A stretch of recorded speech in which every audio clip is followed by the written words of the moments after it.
Hello, good morning. Welcome back to my YouTube channel.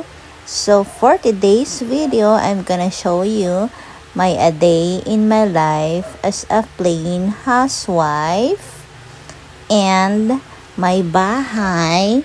Yun na nga in Tagalog. So first thing, ayan, sobrang gulo ng aming bed. Wala pa kaming kama. So nagligpit muna ako dyan. Ayan. Inayos konti and then maghihilamos na ako. Ayan guys ang aming kwarto.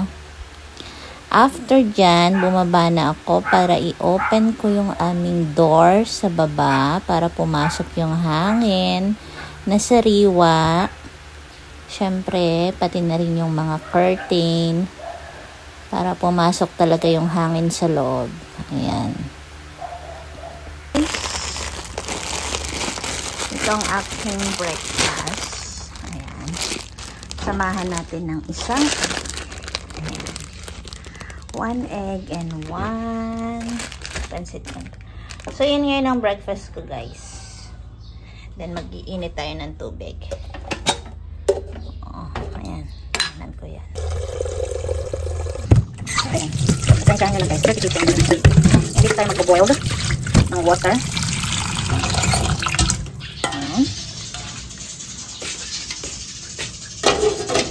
So, ayan.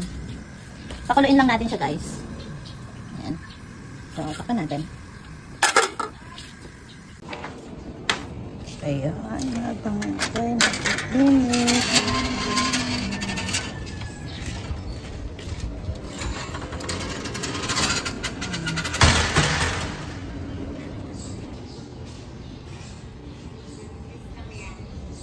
Tapos na siyang kumulo. Hindi po ate, may isda po kami. Hindi pa po ubos. Next time. Yes po.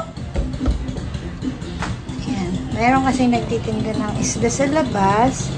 Naalok niya akong bumili. So bago tayo mag-coffee, inom muna tayo ng... So, ayan. Kumukulo na siya. Kailangan natin munang lutuin to. Ayan, lagay natin. Feeling ko naman, okay na yung kayo. Tayo lang natin siya ng kumulo para lumambot yung noodle. Ayaw kasi na matigas yung noodle, guys. Gusto ko siya ng malamig. Hi guys, it's the Dirty Kitchen, so pardon all the dirtiness.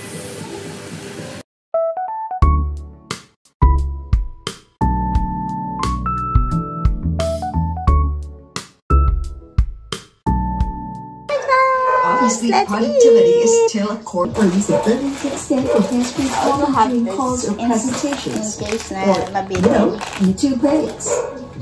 Then the third-gen Huawei defensive stylus also be enabled. This one has compatibility while staying proximity exclusive to Huawei devices, plus the free Notes app will work, even when you're away from your desk. After using the Huawei MatePad Pro 30.2-inch 2025 as our main machine for a few weeks, the electric alternative pitch actually lets, especially fitted out with a magnetic keyboard and pencil. This device can handle serious work. The keyboard itself is surprisingly good to type on, and the trackpad isn't so cramped. Sarap breakfast tayo and this is my food. That's all, guys, and I hope you like my video, subscribe. Visually stunning, colors pop, blacks are deep, and everything looks razor sharp thanks to the higher than 2K resolution. Huawei says this is the first flexible OLED paper mat display, and the tech absolutely delivers. Panels boosted visual signature, and it even offers extra protection and a new optical frame to sharpen text. Ang gusto kong part na lang. Is a crazy icon for safe.